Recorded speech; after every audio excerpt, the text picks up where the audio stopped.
it's not our typical kind of VR experience, or like this is an MR project, like what we call mixed reality.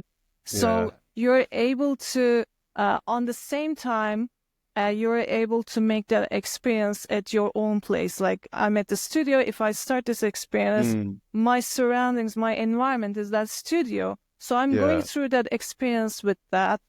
So could you discuss a little bit about the design choices I mean, that blend real world and environments with virtual elements?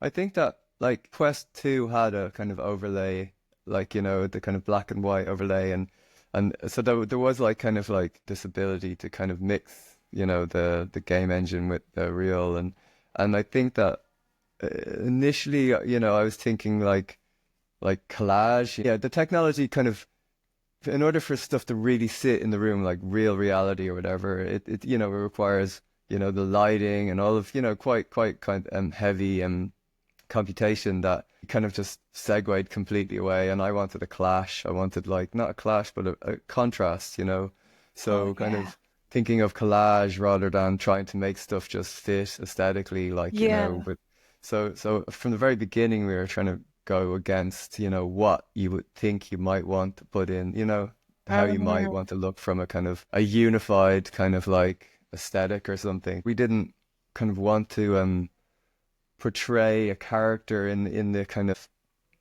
the Disneyfied aesthetic, or like where the characters have really defined personalities, and because in the way that like you kind of make these kind of judgment calls about that character just by looking at their kind of like their style or whatever.